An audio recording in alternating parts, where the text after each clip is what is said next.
Well, welcome back everyone, Mariah Monetize here. In today's video, we got a lot to cover in just 15 minutes. So we're gonna do a Bitcoin price review. I'm also gonna be talking about something that some of you may have not considered if you just enter the cryptocurrency space.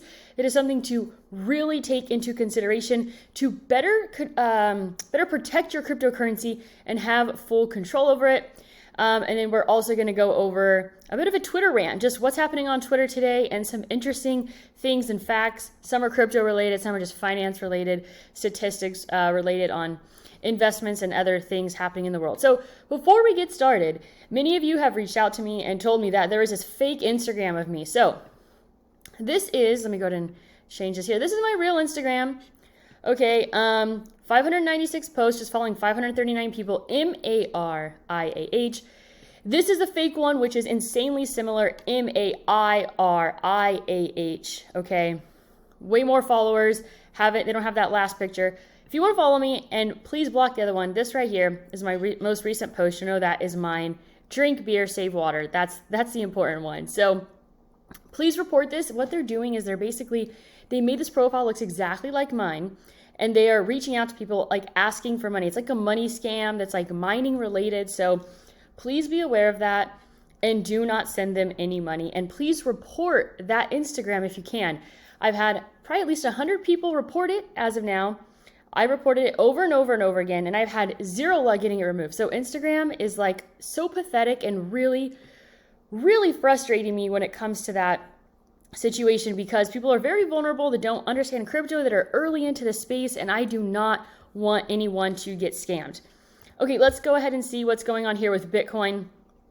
Bitcoin having an update today at about $42,500. This right here is a 7-day chart, so this is good.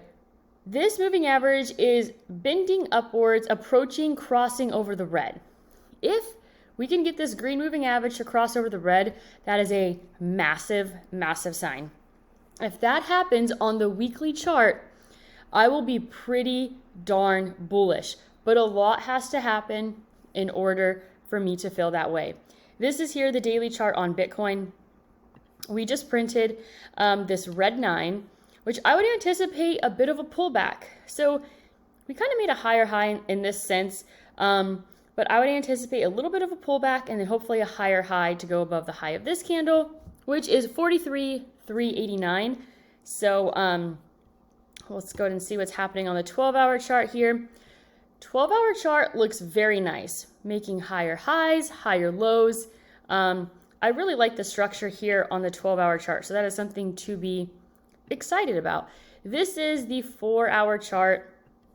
I want to see a higher high. I want to see Bitcoin go above the high of this candle right here, which is 43,389 as well. So I'd be keeping a very close eye on 43,389.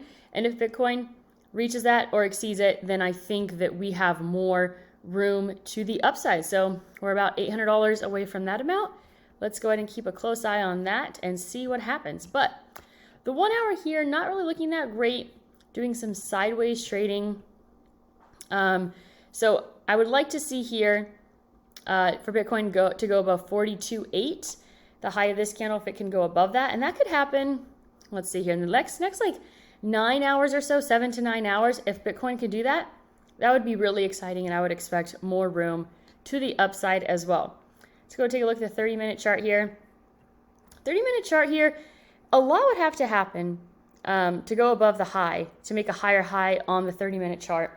It looks like the 30-minute chart is actually losing some steam, so that would be something to be aware of. So across the board, most things are up in the cryptocurrency space, with pretty much Cardano leading the way. Earlier when I looked, it was up about 10%. Now it's up 11.2%. So let's go ahead and see here what the high on the day is. This is a daily chart here. Really, really big, strong candle. And I like to see it making a higher high, the green crossed over the red. So a lot of positivity here on this Cardano chart. I would say this could be the beginning of a pretty major momentum shift. So Cardano leading the way there. So what is a hardware wallet? I recommend using a Ledger, a Trezor. If you want to use a Ledger, I have a link down below. So This is the situation when it comes to cryptocurrency that some people may not understand, that I think is unbelievably important. It's like one of the main things, one of the main reasons why Bitcoin is as important as it is. The reason why we don't trust banks is because anything can happen, right?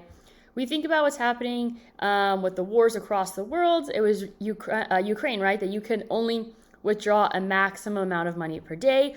We saw what happened in Canada with the truckers. They were basically shutting down their accounts, not letting to withdraw any of their money. And that's the problem, is that the money that we keep in banks isn't really ours, because for a few reasons, right? Martial law could go into effect. What we saw happen in Canada can go into effect. What we saw happen in Ukraine could go into effect. And also the fact that governments really don't have all the money that they say they do. So if we all collectively went to the bank, okay, it's fractional reserve banking. If we all collectively went to the bank to withdraw our money, only about 10% of the money is actually there, okay? So you have to keep that in mind.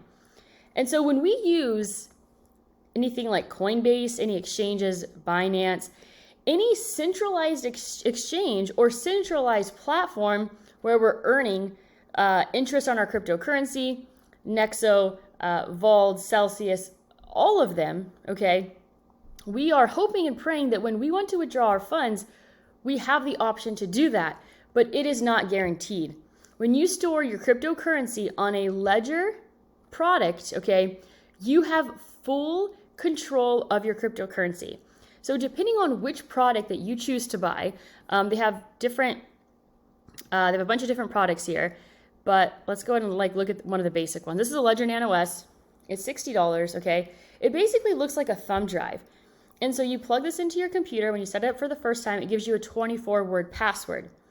Basically what happens is, if you want to ever access your money, you have to have this Ledger product and know the passcode, or if it gets damaged, okay? If you have a backup of the 24-word password, you can restore it on any Ledger device, okay? So it's very simple. It's basically just a wallet, but you have full control of the keys. You own the keys. That's the thing with Bitcoin, is that when my funds are on an exchange, I do not own the private keys. The exchange has access to the private keys. So they ultimately have full control, even if I, trigger a withdrawal. When you store your cryptocurrency on a Ledger Nano S, you have full control. You don't have to ask permission to spend or send your Bitcoin, okay? This is something that everyone needs to consider, putting a pretty substantial amount of their holdings on a Ledger Nano S, just a Ledger product in general. There is periods of times, for example, when all this stuff was happening in Canada and Ukraine, it was like my Twitter was blowing up with people saying, get your money off of exchanges. And that's because they are centralized platforms. We love Bitcoin so much because it is decentralized. That's what makes it special. That's what makes it unique, is that you actually own your Bitcoin when you own and have access to the private keys. So please keep that in mind. Take that into consideration. I'm saying this because, it's something that everyone in the crypto space needs to be aware of. I know when you first enter, you're buying on exchanges. It's the easiest way to go about it. But this is the most responsible way, one of the most responsible ways to hold your cryptocurrency. Owning the private keys is extremely important. You have to really take that into consideration. Okay, so I have a link down below. They have different products. They have ones like this. They have fancier ones that usually have like a screen or like a larger screen on them. They all have basically different capabilities. So that's something that you want to take into consideration. You can also manage your NFTs on them. So like I said, I have a link down below if you want to check that out. So this is Twitter if you want to follow me on Twitter. Sometimes I tweet a lot. Sometimes I don't really tweet that much. But I just liked a few things on Twitter here that would be really fun to share with you. Today I learned that the average net worth of a 30-year-old in the US is $1,043. I've never been so happy to not be average. I'm 37 and my net worth is negative $142,000. The last part's funny, of course. And you know what? Not all debt is bad debt. I believe that some debt is good debt. But it's pretty crazy to think that the average net worth of a 30-year-old is $1,043. $3. So I have used cryptocurrency as a tool to get me way above that average, and finding financial freedom is one of my goals of this channel. So I just encourage you guys every day to do things to get you closer to reaching that financial freedom. This is really cool. Florida has passed legislation that will now make it mandatory for all high school students to take a class on financial literacy before graduation.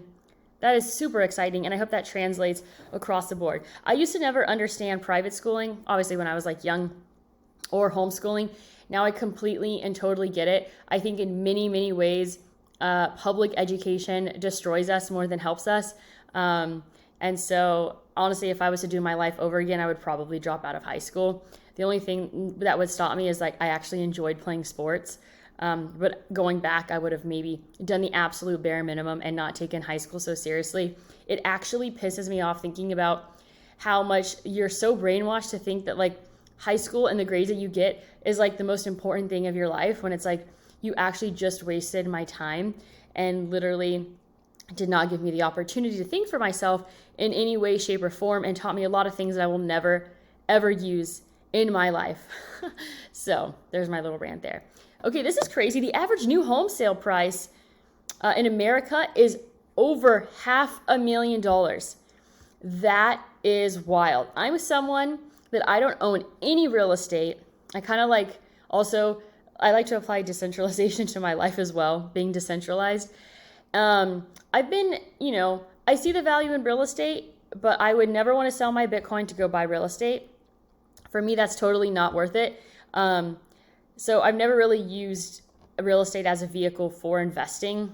I also don't really want to deal with managing properties. And like, if I ever was wanting to enter the real estate space, it's like having one property could be just as much work as having like 40 units, So I rather just go all in and like get someone to manage it, because I really wouldn't want to manage it on a daily basis, but you also have to make it worthwhile to have someone to manage it. So it's kind of like my thought there, but $500,000.